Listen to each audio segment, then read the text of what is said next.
43 straight, right?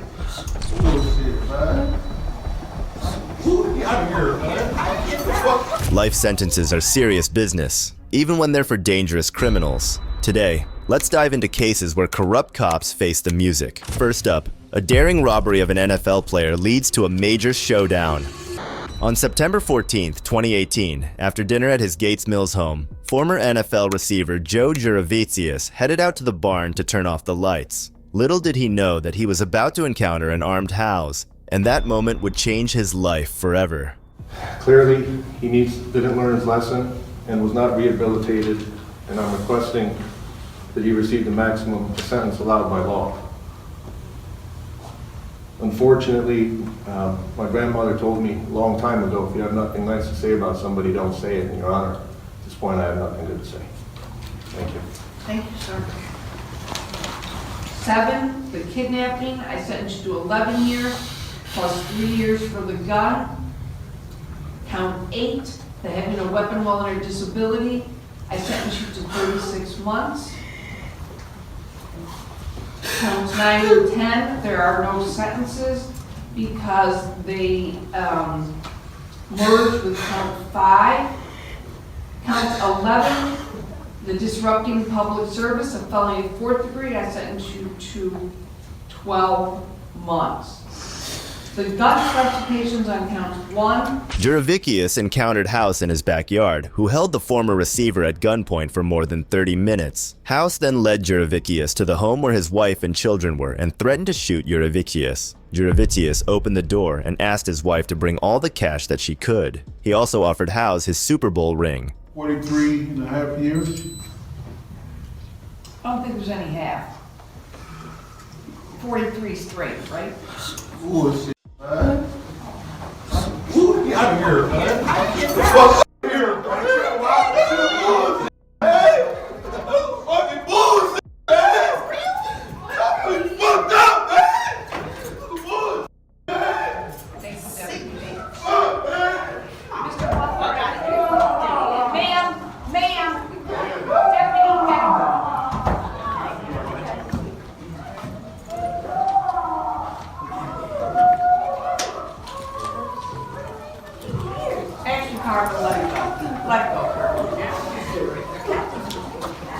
Anything further, Mr. Butler? Just 2 days earlier, House had also robbed a 70-year-old woman by hiding under her bed and then holding her at gunpoint. The woman ran into the bathroom, locked the door behind her, and called 911 until the police came.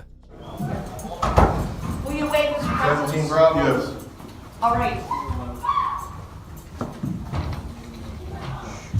All right, Mr. Butler, you're waiving the client's presence for purposes of the appellate rights? Yes, Your Honor. All right, I am going to appoint him appellate counsel as I have given him his. The 24-year-old pleaded guilty to aggravated burglary, aggravated robbery, and other charges related to the robberies. He was sentenced to 43 years in prison. If you think House's reaction was insane, then wait until you see this next one where a convicted killer had to be pepper sprayed in the courtroom.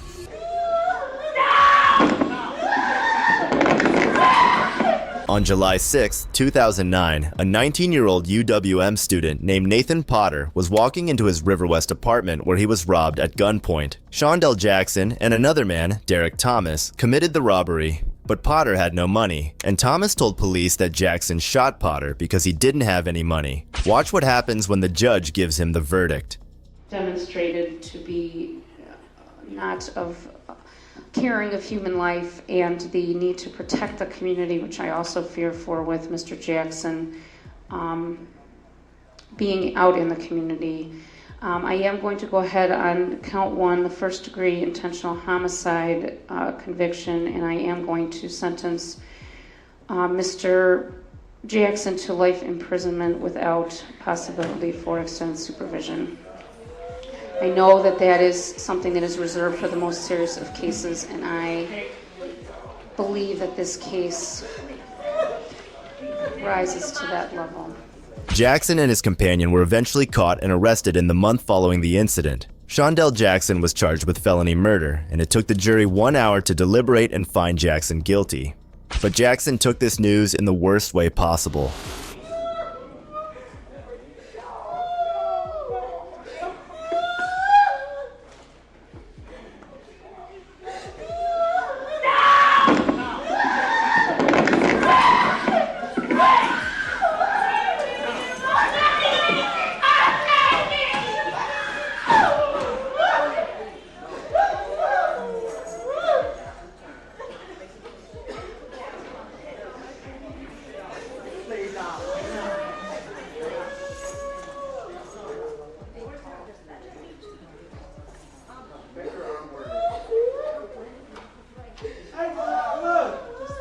Potter was an innocent, quiet kid, according to friends and family, who never deserved this. Jackson showed no remorse or sorrow during the trial over the victim's death or his crime, and even smiled at the victim's family at one point when he was escorted out of the courtroom.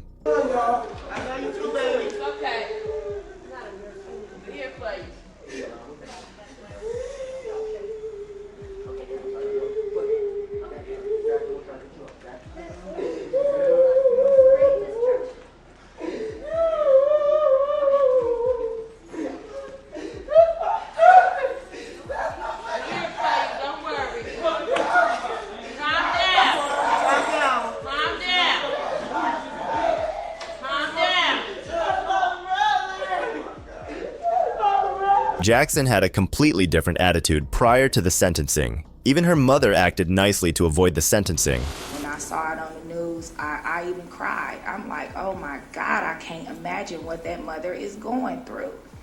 I never had a clue that my child had anything to do with it. My son is not a monster. He is not a monster. I apologize for my behaviors. Please don't take my life from me. While his reaction was intense, members of Jackson's family in the back of the courtroom started hurling insults at Potter's mother after the sentencing, saying, "I hate you all," and "God's the judge." Watching a convicted killer getting pepper sprayed in the courtroom is one thing, but what if the killer starts crying and acting innocent? That's exactly what Dylan Shoemaker did in the next case. I would give my life for Austin. I loved him a lot. In March 2012, Dylan Shoemaker was taking care of his girlfriend's son, Austin Smith, in their Springville home when he lost his temper with the child. Austin was just 4 days shy of his second birthday when the tragic incident occurred. Even before the killer was given a verdict, he did something that would leave you stunned. I didn't mean to kill Austin. Actually, I really didn't. I really think I did that. I didn't mean to hurt him. Shoemaker, who testified in his own defense during his trial, stated that he had experienced frustration with the child before resorting to slapping, spanking, and ultimately slamming the child on the floor and punching him multiple times in the head through a pillow. I can't take back what was done. I wish I could. I would give my life for Austin. I loved him a lot. Austin Smith was completely defenseless.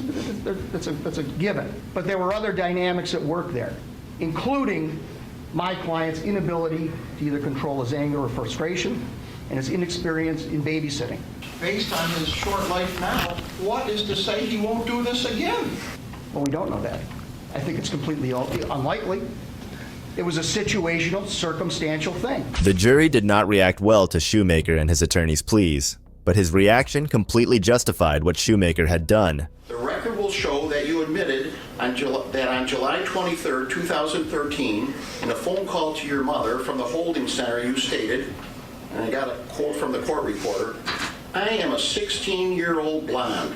Probably all I have to do is cry in front of the jury, and they're going to feel sorry for me," end quote. After this, Shoemaker was sentenced to 25 years in jail. Later on, his appeal was granted, and his sentence was reduced to 18 years to life, which is a crime in itself, considering what he did to that child. This guy at least acted like he was sorry, but this next one, who stabbed his girlfriend more than 100 times, didn't even do that. She suffered a painful, horrifying death from someone that she trusted. On May 9th, 2021, 14-year-old Aiden Fucci brutally stabbed 13-year-old Tristan Bailey over 100 times, killing her. Fucci and Bailey were both students at Patriot Oaks Academy in St. Johns County, Florida. I would submit that this case is probably the most difficult and shocking case that this county in St. Johns County has dealt with. In the 20 years that I have been, or 16 years that I have been practicing law, the 30 years that I have lived and worked in this, all of Northeast Florida, this case is one of only a very small few that had this level and this type of impact on the community. 114 stab wounds, 49 defensive wounds, 35 wounds to the head and neck, 29 to the back and shoulder, and 6 fatal wounds. This court has reviewed and seen more than its fair share of autopsy photos. The autopsy photos in this particular case were particularly difficult. The 49 defensive wounds indicate that Tristan Bailey was conscious, that she was aware, and that she was doing everything she could to fend off this attack. Her screams were most likely stifled by her own suffocating lungs. He lured her into a secluded place in the woods near his home, a person that she trusted, and he led her there under false pretenses. There was a heightened level of premeditation in this case. Based on the prior statements that he made to his girlfriend and his friend, he indicated that he was going to kill someone. At which point he determined that it was going to be Tristan Bailey, I don't know. But there was going to be a victim. He indicated that how he was going to do it. Fucci initially gave conflicting stories to police, but eventually confessed to the murder, stating they had gotten into an argument, and he pushed Bailey, causing her to hit her head. You can tell that Fucci was not a normal individual. Something was seriously wrong with him. Told his best friend that he wanted to kill someone to see what it felt like, and he wanted to watch them bleed out. This particular crime was committed with the weapon of choice as a knife, which he nicknamed Poker. That required a up-close, personal type of murder that is rare. It's unique. This court finds that the defendant's participation in this offense was not the result of immaturity or impetuosity. He understood the risks and consequences of his actions. He previously told his girlfriend that he was going to do this. That clearly shows that he had been planning it. He attempted to cover it up by disposing of the murder weapon and throwing it into a lake. He then attempted to conceal evidence by hiding his shoes and shirt and jeans, taking a shower, stealthily entering his home. As the jury continued to speak, Fucci's head dropped. No matter how tough he thought he was, he couldn't stop himself from feeling shame for what he had done. There was no reason. There was no purpose. It was done for no other reason than to satisfy this defendant's internal desire to feel what it was like to kill someone. It was committed in a cold, calculated, and premeditated manner without any pretense for moral or legal justification, and it was heinous, atrocious, and cruel. This factor and this factor alone makes this case and this defendant more than just unique. It is for this reason and all of the reasons previously stated that leads this court to the conclusion that there is only one appropriate sentence in this case. Mr. Fucci, having entered a plea of guilty to the crime of first-degree murder, I adjudicate you guilty of the premeditated first-degree murder of Tristan Bailey. I sentence you to life in prison. Because of your age, you are eligible for a review of the sentence in 25 years. I order the Department of Corrections to notify you when you are eligible to apply for your review hearing. Madam Clerk, if you will please impose the minimum fines and court costs. Mr. Fucci, you have 30 days to appeal the legality of this court's sentence. If you wish to appeal but cannot afford an attorney, one will be appointed for you. You will be taken back to the Duval County Jail and then transported into the Florida State Prison System. Tristan should be 16, going to prom and getting her license. The milestones don't stop when you stop being a toddler. Her family was robbed. She was robbed. This world was robbed of a sweet girl. Rest dearly in heaven, Tristan. If you think this was the worst reaction to getting a life sentence, then you have to watch this next case, where the convict's entire family acted as if nothing had happened. Sakina Muhammad was found guilty of first-degree murder and felony firearm charges in connection with the shooting and death of her boyfriend, Quan Winston, in Wyoming, Michigan. She was later found with her 11-month-old daughter and arrested. As indicated, the offense before the court is a murder conviction as well as a felony firearm conviction. I'm the judge who sat through the trial. I'm certainly not going to go through the entire week's worth of testimony. What I will say is that while the victim, Mr. Winston, and the defendant had been in what witness after witness described as being a somewhat toxic and abusive relationship, and the two of them did have a child together, Ms. Muhammad deliberately killed Mr. Winston after planning and then with the help of others constructed a story of self-defense. The defendant's text messages before and after the murder supported that was the plan, and the defendant's testimony was not credible, nor was it accepted by the jurors in this case.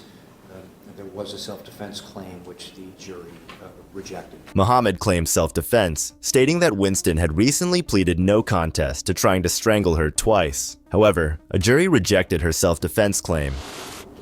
As I indicated, the law prescribes a particular penalty for first-degree murder, and that is life imprisonment without the possibility of parole. And that is what I am imposing today. On the felony firearm, that also requires an additional 24 months of prison time to be served both before and consecutive to the life offense in the case.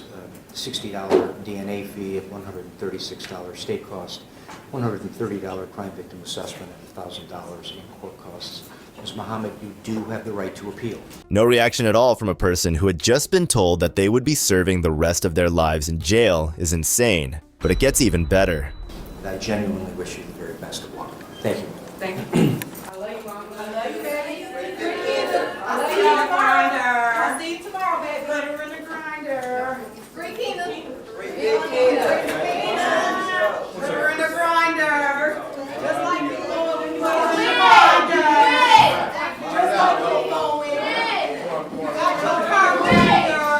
What an extraordinary reaction from the family. Did they not understand the judge's sentence? They reacted as if the convicted woman was being detained for a weekend. So far, we have seen some really strange reactions, but this next one takes the cake, where a murderer refused to leave the courtroom after getting a verdict. Everything done. What they want me to do? On June 5th, 2016, 24-year-old Juan Mitchell was shot and killed outside a bar in Cleveland, Ohio called the Iron City Cafe.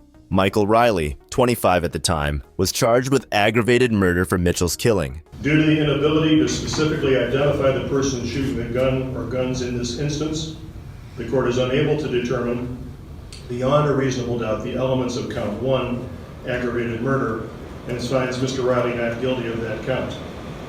For the remaining counts, the court finds that Mr. Riley was complicit in the actions that led to the death of Juan Mitchell and the injuries to Therese Seal. The court finds Mr. Riley guilty of count 2, murder of Juan Mitchell, and finds him guilty of the 5- and 3-year gun specifications. Surveillance video showed Riley and at least 2 other men getting into a car shortly before the shooting. The shots appeared to come from the rear driver's side window of the car. However, the court found there was no direct evidence proving who specifically fired the fatal shots. The judge ruled that all the individuals in the car were equally and legally responsible.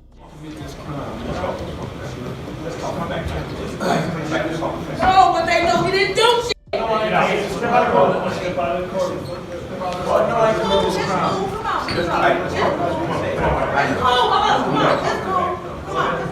they know my? Do they know? Can I say something? Do they know my mom just had to move? Do they know my cousin was killed behind this? Do they know any of this shit? Let's talk about that. That's why they refused me a lie detector test.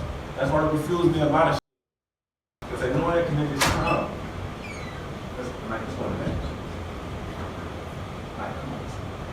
That's why niggas don't trust the law now. They say innocent niggas in jail every fucking day, man.